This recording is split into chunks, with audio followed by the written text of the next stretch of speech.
صل وسلم دائما أبدا على حبيبك خير الخلق كلهم. سڵاوتان لێبێت. ئەمڕۆ لە یادی پێغەمبەرە درودی خوای لێبێت کە پێغەمبەری موسڵمانانە. ئێمە بەرنامەیەکمان ئامادە کردووە و چەندین پرسیاریتیاکەین لەگەڵمان نابن.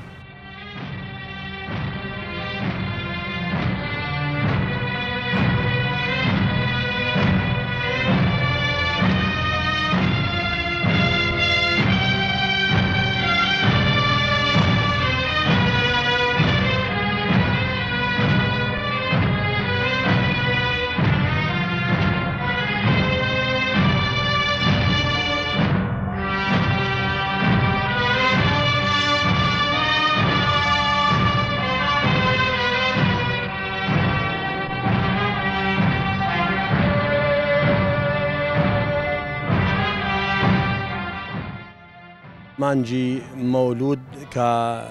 هنا ربيع الأولى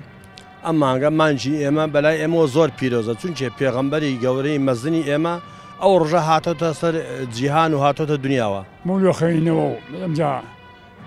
شايبة بيغمر خينو هذا صلاة الله بيغمر محمد المصطفى هذه بيغمر دايقوني بيغمر صلى الله عليه وسلم.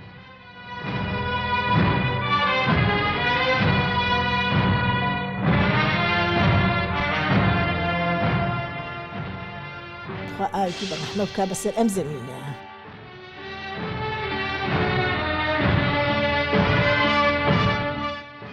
پیرۆزبایی لە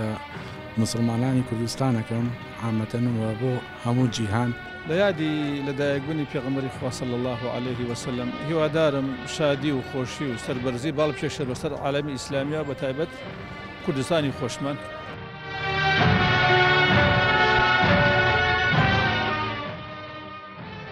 وڵای سەرخۆشی لە هەموو کەسێکەکەم بە بۆنەی لەدایکبوونی پێغەمبەر صلی الله علیه وسلم یادی لەدایکبوون لە هەموو خوشکبرایەک پیرۆز بێت. سەڵاوات لێین و تر بە قورئانە خوێن تر بە پێی شتانە یادی پێغەمبەرەکەینەوە و ئیتر وەکو بڵێ جەژنێک چێشتێکی باش لێ ئەنێین. پێغەمبەر صلی الله عليه وسلم ئەفەرمێ بە نوێشکە ڕۆژوو گرە ڕووکەرە خوا. ئەو ڕۆژە پیرۆزبای لە هەموو مسلمانانی جیهانەکەم. گلەیەکم لە حکوومەتی هەرێمی کوردستان هەیە حەق بوو هەموو بۆنەکان کە مەسرەف و کەپارەیەکی زیاد لە حەدی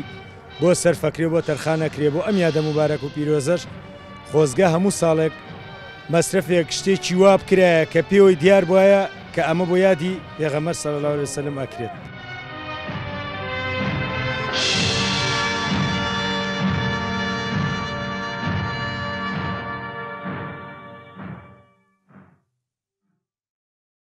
ئایا لە یادی ڕۆژی لەدایکبوونی پێغەمبەر درودی خوای لێبێت تۆ چ شتێکەڵیت؟ ئایا ئەگەر ئەمڕۆ تۆ پێغەمبەرت بینی درودی خوای لێبێت چ شتێکی لە داواکەیت؟ ئایا ئەو شتانی کە پێغەمبەر وەکو ڕێنماییەک بە مسلمانانی وتووە ئایا ئێستا خەڵک جێبەجێیەکات؟ لەگەڵمان نابن. مولو خينو مجا شايبة بيغمر خينو بپیغمبر خلیینو هەموو شتێ بەناوی پێغەمبەر ئێمە ئێڵێین. بەڕێزت والله برز طبعا مانجي مولود هنا ربيع الأولى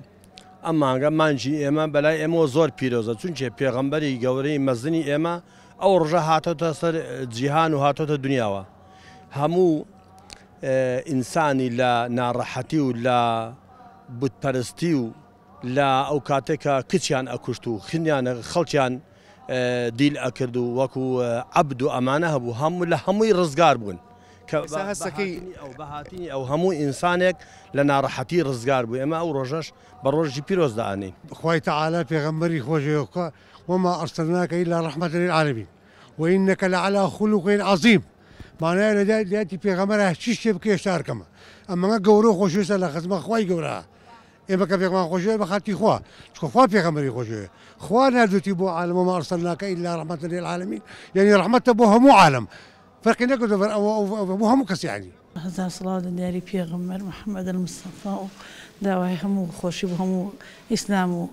کورد و هەموو کەسێکەکەم. چێشتم لێ ناون جاهاتم بووە مزگەوتی گەورە بە ڕۆژوشم بەڵا بۆنی وەڕۆ چێشتمان لێ نابوو سەڵاوات لێین وتر بە قورئانە خوێنین تر بە پێ شتانە یادی پێغەمبەرەکەینەوە و ئیتر وەکو بڵێ جەژنێک چێشتێکی باش لێ ئەنێن و چێشت لێ ناوە ئینشاءالله ئێستا بەتەمای بگەڕێتە ماڵ وەڵاهی سوێنی لێنی نێمە خواردنی ماڵەوە ئەم ڕۆرتی پێویست بێ لە ماڵەوە دروستمان کردووە ببوونەی لەدایکبوونی پێغەمبەر صلی الله علیه وسلم لە یادی لەدایکبوونی پێغەمبەری خوا صلی الله عليه وسلم هیوادارم شادی و خۆشی و سەربەرزی باڵ پێشە بەسەر عالەمی ئیسلامیە بە تایبەت کوردستانی خۆشمان وڵی من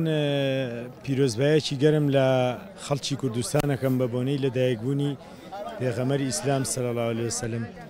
لە ڕێ ئەم کەناڵی ئێوە شەوانێ گلەیەکم لە حکوومەتی هەرێمی کوردستان هەیە حەق بوو هەموو بۆنەکان کە مەسرەف و کەپارەیەکی زیاد لە حەدی بۆ سەرفەکرێ بۆ تەرخانەکرێ بۆ ئەم یادە مبارەک و پیرۆزەش خۆزگە هەموو ساڵێک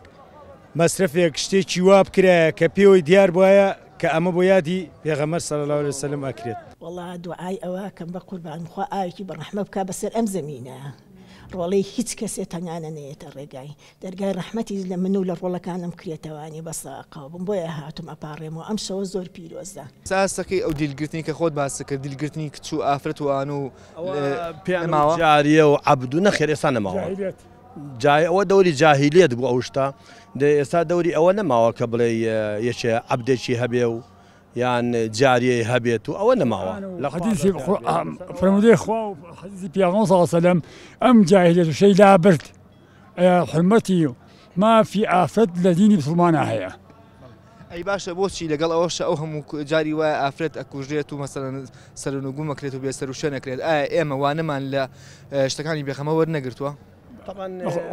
پێغەمبەر نەهی لەوانە کردووە لە کوشتنی ئافرەت بەناحەق نەهی لێکراوە و حرامە گوناهە زڵمە وڵاوە طبعا ئەو کەسێک کە ئەمە ئەکاوە ڕێی خۆیەتی نەک ڕێی شەرع بەلای ئێمەوە شتێکی ناشیرنەوە شتێکی خراپە و شەرعیش بە خراپی داناوە کچ کوشتن و ژن کوشتن و قەتڵە و ئیتر ئەم خەڵکەش طبعا وڵاتێکی گەورە و گرانە هەزارە خەڵکی کات دینی ئیسلام ڕێزی بۆ داناوە مافی بۆ داناوە پرسیارێکم لە بەڕێستەیە خەڵک ئێستا مەسەڵەن پێغەمبەری چێبووەلەوانی کە بە دەستپاک و ڕازگۆ ناسراوە ئایا خەڵک تا چەندێک هەستەکەی ئێستا دەستپاک و ڕازگۆیە کە ئایا سوودی لەوانەکانی پێغەمبەر وەرگرتووە ئەوانەی کە مسلمان و خۆیان بە مسلمانی ڕاستەقینە ئەزان بەڵێ والله ئیسان کە ڕووی کردەخۆ تۆبەی کرد و ڕووی کردەخۆ نابێت درۆ بکات نابێت خشێک کە خۆ پێ ناخۆش بێ چونکە إن الصلاة تنهى عن الفحشاء والمنكر والبغي كتورو كل أخوة بلا همو خرابي خو بري هالشي خوا في خوش بيكي هالشي خوا في خوش بينكيت همو كسيك الله خوزقم لو زماني كبيغمبر لدايق بو يا او زماني كبيغمبري مسلمان درودي خوای لبلتي اشياء خوزقم نشبو معايا اگر استا بيغمبر بيت ام شوني تو مثلا تو البركه وبيبيني تشتشي لداواكي داواكي زاخو في اوكيت اما كاتشين بو مدينه وخزم بيغمبر صلى الله عليه وسلم نخوشيا نازن شيكي جاتو هيك سو افرموي هل قسم وراك زمان بلا بلا خدمتهم هيش ما راوت لا خوشيا او تاتهم ريتي يعني ما لا نهايه نات مش يبرم لها لا طبعا هسكي اسا دنيا بيسي ببيغمبر يشتر هي سونك مثلا عدالتيك وياخذ جيرشين يكيلا لهم الدنيا نقله ولاتي ما بيغمبر يتنا شوف ما بيغمبر اخر زمان اخر بيغمبر صلى الله عليه وسلم لا برو بيغمبر يتنا حتى بلهم حزكم بحضي من النبي بامر امري خويا ان شاء الله والله مش او ما نبي اسلام بو اسلام و دسباك بيه انزا خواب بناس يعني بزي بفقيره بيتوا استكي استاوى هي والله هيا أنا والله زوري شيء زور كما بور رايتو لقل داك توانيا بو لقل داك تجاوز جاوز بقرشتي دين كم وقتها لباش نابرك وقرينا بولاتان دور مكونه